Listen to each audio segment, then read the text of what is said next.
Olá, amigos. Prazer em recebê-los novamente no programa Admirável Mundo Novo. Para os que tiveram oportunidade de assistir o programa da semana passada, devem estar lembrados que nosso convidado de honra foi o Dr. Júlio Goelzer, médico, cirurgião plástico, escritor, palestrante, conferencista e um estudioso de tudo aquilo que a humanidade tem dificuldade de compreender. Tanta coisa que tem dificuldade de compreender, mas especificamente o quê? Como funciona a mente humana. E ele, como já citei no programa passado, ele está ficando famoso pelo que ele está divulgando para a compreensão das pessoas que buscam o melhor entendimento dessas verdades. Hoje, a pedido, ele está de volta aqui no programa para fazer um resumo, se bem que Nossa Senhora, para fazer um resumo da teoria dele, que ele lançou desde 2008 em livros como Evolução em Busca do Equilíbrio, Evolução, a Era do Espírito e Evolução, Universos Paralelos. E mais, o livro que está recém-impresso, A Mente Mortal, um modelo evolutivo, da editora Erudito. Para ele fazer um resumo disso tudo, nós vamos precisar de um programinha de pelo menos 12 horas. E hoje eu vou aqui instigar o Dr. Júlio para que ele consiga fazer esse resumo em meia hora. Olha, se ele conseguir, quando terminar o programa, vocês não vão estar vendo, mas podem ter a certeza que eu vou estar assim para ele. Vamos lá. Júlio, mais uma vez, obrigado por ter permanecido conosco e vamos diretamente ao assunto. Procure me resumir, amigo, como funciona a mente mortal, mostrando o nosso modelo evolutivo.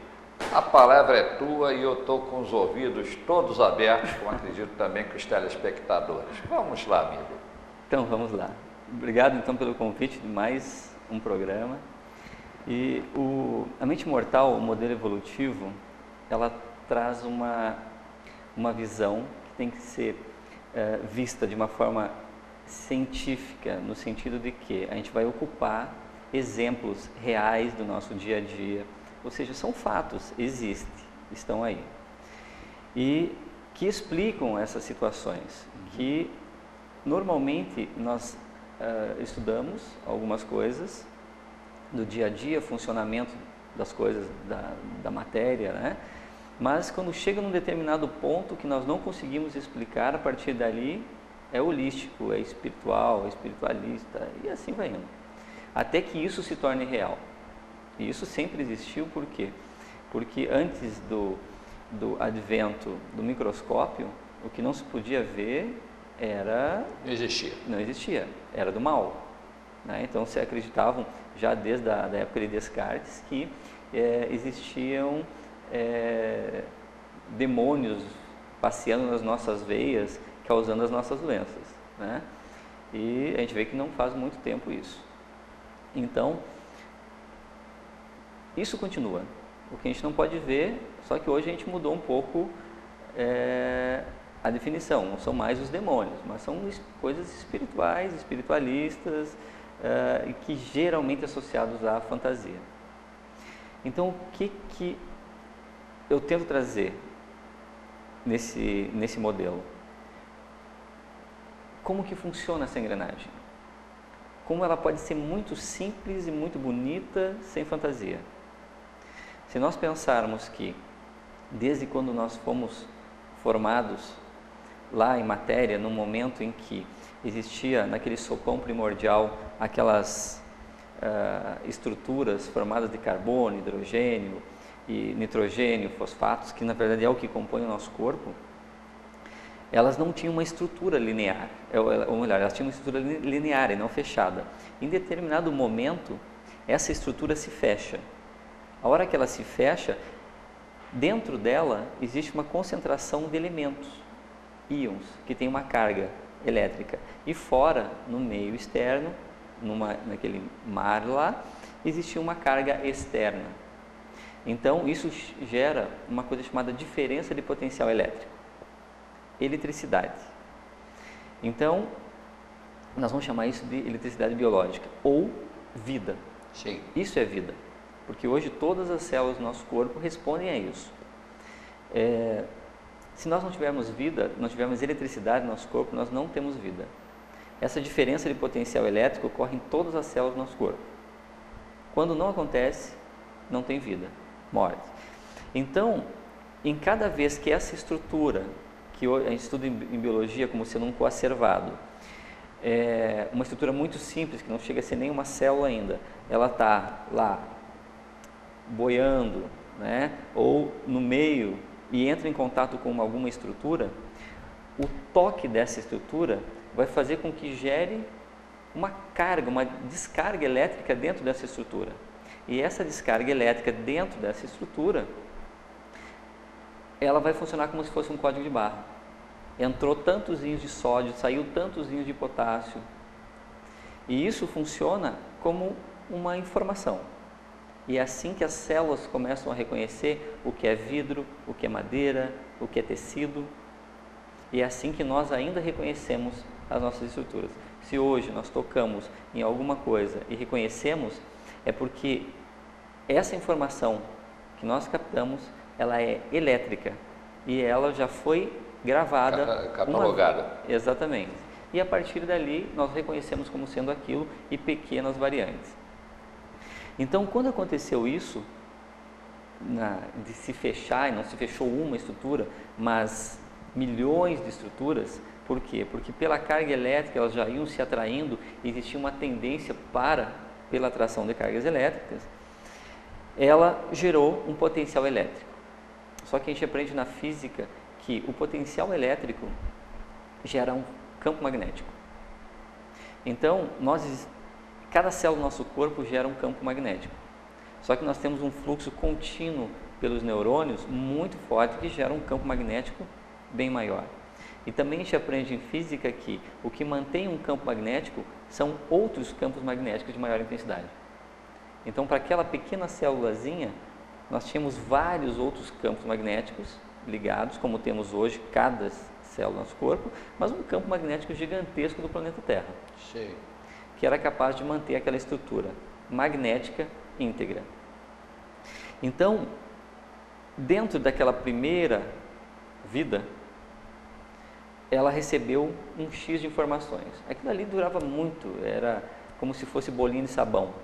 Estourava, mas só nesse tempo de contato ele já gerava informação ali para dentro. Tesla criou uma bobina em que gerava eletricidade, e a eletricidade de uma lâmpada nessa bobina de Tesla fazia com que íons escapassem dali. Por isso que a gente pode pegar uma lâmpada fluorescente e só aproximar da bobina de Tesla que ela vai acender. Por quê? Porque ela capta os íons que estão fugindo da bobina. Então, se nós pensarmos que nós somos uma bobina toda entrelaçada de fios neuronais, nós estamos constantemente emitindo íons biológicos para fora do nosso corpo, uma carga eletromagnética que vai para fora.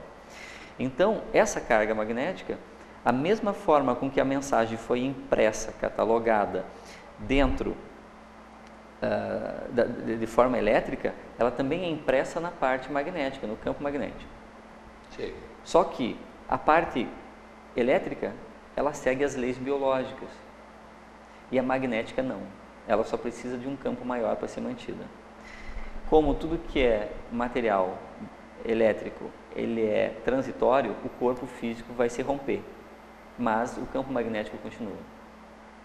Então, a partir do momento em que houve um novo acoplamento não forma, não espera formar um novo campo elétrico, mas o campo magnético se acopla àquela estrutura que vai gerar eletricidade, Sim. que vai formar, alimentar ela com mais informações elétricas, de contato com outras estruturas. Então, se nós pensarmos nisso, o que a gente tem? Que desde que nós fomos criados até hoje, ocorreu uma entrada e saída de corpos, cada vez acumulando informações progressivamente. E essas informações, a autoherança, ela conseguia reconhecer informações do meio de forma inconsciente, como nós fazemos isso hoje. Reconhecemos essa informação inconsciente e nos moldamos para nos ajustar ao meio. Então, em determinado momento, nós não temos uma célula, por exemplo, com 1 metro de comprimento. Nós temos células com 7, 8 microns de tamanho. Então, por quê? Porque a estrutura do planeta não permite que se amplie mais do que isso. Passou disso.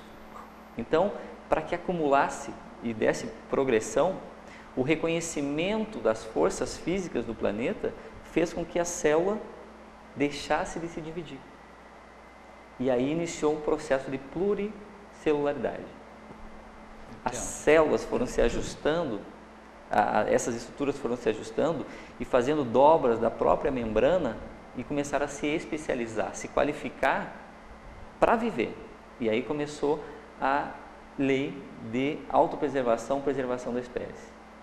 Ou seja, é um ajuste automático ao meio, uma coisa que nós até hoje fazemos e tudo o que tem vida faz. Para que essa teoria tivesse certa, seria necessário que onde há vida houvesse uma progressão. Ou seja, nós temos os nossos reinos, animal e vegetal. E a gente vê essa progressão de conhecimento nos dois. Sim.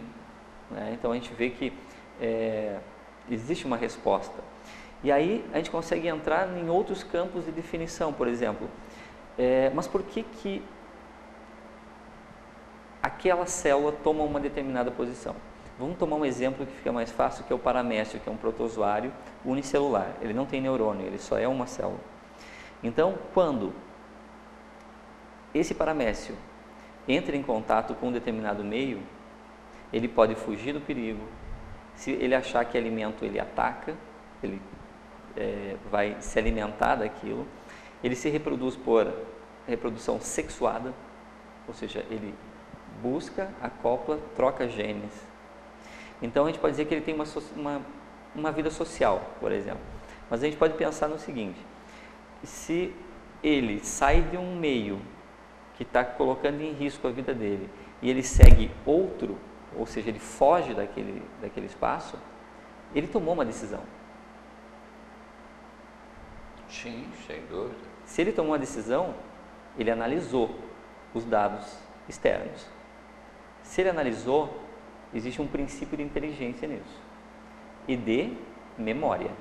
Por quê? Porque só se toma uma decisão analisando uma prévia. Então, quente, queima, mata, lá. A gente pode dizer que é um instinto de fuga, mas para que gerasse esse instinto, foi necessário que houvesse uma análise. Ele baseou também numa informação que ele pode ou não ter vivido. Se viveu, ele guarda. Se ele não viveu, aí é quase que na cara ou coroa, fica ou voa. Se ele ficar, lá, se arrebentou. Mas isso, se a teoria da reencarnação é verdadeira, esse paramécio pode nascer de novo e já vem na memória dele o quê? A lei biológica de autopreservação. Então, qualquer coisa que a lese de alguma forma vai fazer com que ele fuja. Nós não pensamos diferente. Nós seguimos essas mesmas leis que o paramécio faz. Então, essas primeiras estruturas, o que acontece? Vamos continuar no paramécio, já que tocamos no assunto. O paramécio tem um orifício oral, tem uma faringe, tem um estômago bem primitivo com vesículas. Então, a hora que ele se alimenta de alguma coisa, entra pela boca, passa pelo esôfago o alimento cai em vesículas digestivas, e essas vesículas digestivas degradam aquele alimento, é espalhado dentro do corpo dele, e o que não serve ele espelha. Ele tem uma célula, mas ele tem um sistema bem complexo. O que mudou do paramécio para nós? 100 trilhões de células, porque a gente faz a mesma coisa que ele fazia, só que com órgãos especializados. É isso que mudou. A forma de manutenção da vida elétrica, diferença de potencial elétrico, a mesma. A forma de análise é a mesma. Nós precisamos de uma informação prévia, analisamos, concluímos e definimos o que a gente vai fazer. Então, nesses 3,5 bilhões de anos, a gente conseguiu um corpo muito mais adaptado. Mas o que aconteceu? Esse é uma evolução física em que a mente ia somando informações. Então, nós temos informações inconscientes que nós não reconhecemos como sendo conscientes, que são as diferenças de pressão do meio, gravidade. Então, dentro das várias teorias que eu descrevi ali no livro, uma delas, a evolução, por exemplo, do lagarto para cobra. A cobra, na verdade, é um lagarto amassado. Né? Imagem interessante. Então, mas por que houve esse processo evolutivo? Provavelmente porque ele vivia em buracos, em espaços lamacentos que as pernas atrapalhavam. Mas por que ele caminhou para esse meio? Porque ele reconheceu inconscientemente, ele não precisava pensar nisso, ele reconheceu inconscientemente pela pressão que o corpo recebia do meio em que as pernas estavam atrapalhando. Então, ele começou a fazer, existe alguns genes são formados no homem, no caso, nas células que produzem os espermatozoides, que são os genes saltadores. Eles quebram frações do gene e acabam remodelando. Só que nessa teoria, essa informação inconsciente está totalmente ligada ao gene. Ou seja, se eu recebo pressão externa, o meu gene lá, que vai formar o meu espermatozoide, está sabendo. E os nossos espermatozoides estão sendo remodelados o tempo todo. Então, essa remodelagem é adaptativa. Ele reconhece, refaz os genes que vão ser passados para a próxima geração. E aí a próxima geração já nasce a um passo mais adaptada. Se a pressão continua, 2 passos, porque os netos e depois os bisnetos, e aí no decorrer de muitas encarnações nós temos uma alteração. Eu nunca concordei com a situação que se aprende na biologia, em que aquele louva-a-Deus, aquela borboleta que sofre mimetismo, ou seja, ela é exatamente igual à flor. Aí por que ela é igual à flor? Porque ela tinha por coincidência aquela cor e ela foi a que se sobreviveu naquele lugar. Pode ser? Pode, em um caso ou 2. Mas o que direciona de forma real? Se nós formos pensar pelo modelo evolutivo da mente imortal. As borboletas que foram para lá poderiam ter qualquer cor, mas a pressão do meio, o reconhecimento, como faz o camaleão, por exemplo, que ele reconhece os padrões de cor do meio externo e se usa os seus cromatóforos ali e acaba mudando. Sim. Nós fazemos aos poucos, as borboletas fizeram aos poucos. Os tantos outros animais que conseguem se camuflar na natureza, que é o mimetismo, fizeram isso. Reconheciam de forma inconsciente pelo padrão de luz que recebiam nos olhos e foram se mudando. Então, eles se adaptaram, se auto-adaptaram, e não uma coincidência de que... não há coincidência, né? Tudo tem uma causa, tudo tem um efeito. Sim. Não é, aconteceu porque aconteceu, não é assim. Exatamente. Então... E eu trago esse princípio justamente no sentido de que existe uma coisa muito bonita, muito natural, se nós pensarmos nesse reconhecimento inconsciente. Mas aí, vamos entrar um pouquinho numa parte mais que nos interessa mais, que é a parte da mente humana. Então, dentro desse imenso arquivo de informações que a gente vai reconhecendo, nós desenvolvemos um arquivo consciente e um inconsciente. Em cada nova encarnação, nós recebemos um arquivo consciente. Mas mantemos toda aquela outra informação em arquivo inconsciente. Então, existem trabalhos feitos em várias universidades do mundo inteiro, em que nós tomamos uma decisão cerca de 5 milissegundos antes do nosso consciente tomar a decisão, dele reconhecer isso. Ou seja, a nossa decisão de conduta, ela é inconsciente, ponto. Depois que nós somos avisados. Então, se a gente for pensar por esse ponto de vista, nós usamos o consciente para receber a informação do meio externo. E aí, a decisão é baseada na análise de todas as informações prévias que nós já tivemos. E isso faz com que nós tenhamos personalidades, comportamentos diferentes, porque tivemos um arsenal diferente de informações, de dados. E ao mesmo tempo faz com que nós tenhamos uma memória inconsciente de todas as outras encarnações. Memória inconsciente, por exemplo, é Esref Armagan, que é um turco que nasceu cego, nunca viu a luz do dia e que pinta paisagens. Então isso dá para ver as obras dele pela internet, se colocar lá Esref Armagan, e paisagens tridimensionais. A gente sabe da dificuldade que é um pintor que só tem um olho, que perde o padrão de profundidade, porque só tem um olho, então imagina cego. Então o que acontece? Ele precisa ter uma informação para se basear naquilo, e essa informação é inconsciente.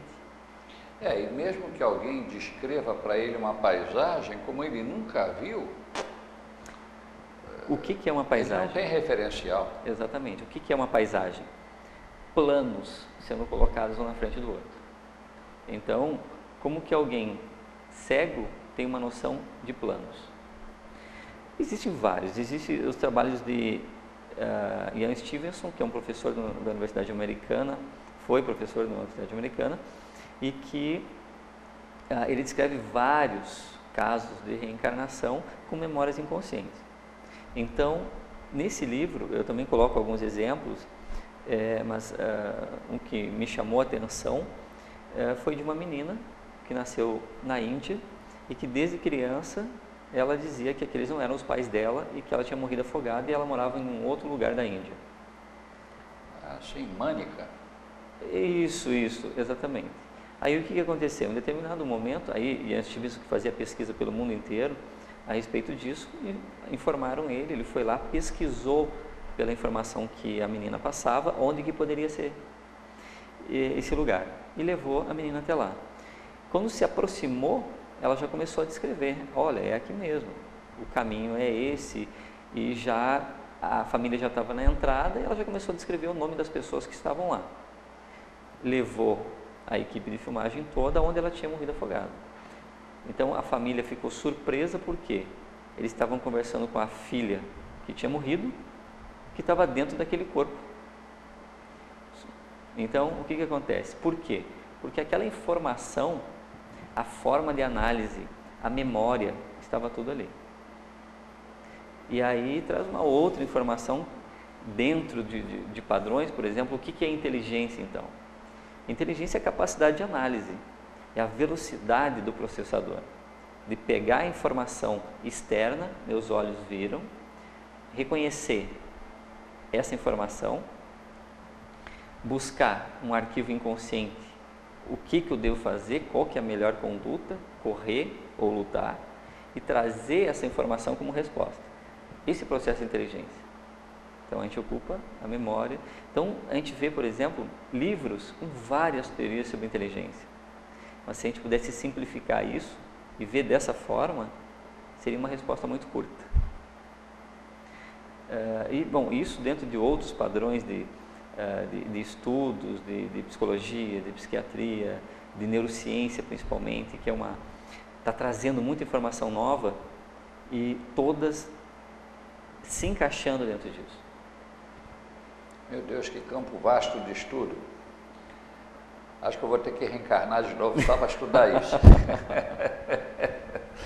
Olha, muito interessante.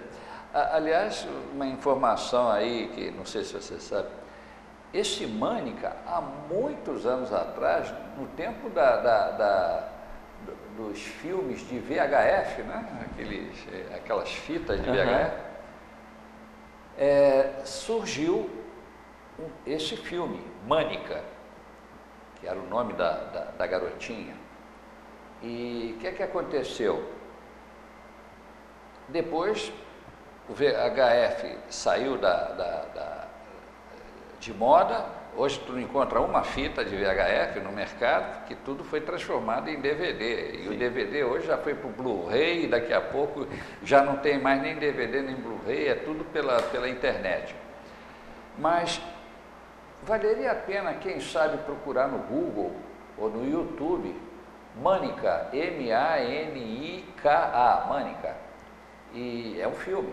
E conta a história dessa mocinha, romanceada, mas é história real, verdadeira. Você que está aí, procura, quem sabe você acha. Eu tenho isso. Eu tenho essa história que eu transformei de VHF para DVD. Eu tenho uma cópia. Se você quiser, eu quero. Eu te passo, né? Bom, não é pirataria não, hein, gente? Mas então tá. Meu amigo, para variar, o pessoal da técnica está me fazendo sinais desesperados que o nosso tempo acabou. Devo te dizer, mais uma vez, sem puxação de saco, que estou triste, porque, meu Deus, quanta informação. Eu te sou imensamente grato por isso, amigo. Então, terminamos a nossa série aqui e eu te desejo, amigo, muito sucesso e muita inspiração para outros livros e principalmente nessa viagem que você vai fazer daqui a uns 2 meses, né? Para a Europa, para levar o seu conhecimento para a turma lá do Velho Mundo. Vou continuar acompanhando a tua evolução e fazendo que nem aquele organismo celular, absorvendo. Pegando. Eu também tenho que me alimentar. Muito bem. Aos telespectadores, se vocês tiverem curiosidade de acompanhar também a carreira e a evolução do Dr. Júlio Goelzer, aí eu vou passar o site dele, o e-mail e o telefone que fica aí na beira da tela. Júlio, mais uma vez, muito obrigado. Foi um prazer e uma honra ter você aqui no programa. Aos telespectadores, marcamos como sempre nosso encontro para a próxima semana, neste mesmo dia, neste mesmo canal, neste mesmo horário. Desejo ótima e profícua semana e recebam, como sempre, meu cordial abraço. Até a próxima, se assim Deus quiser.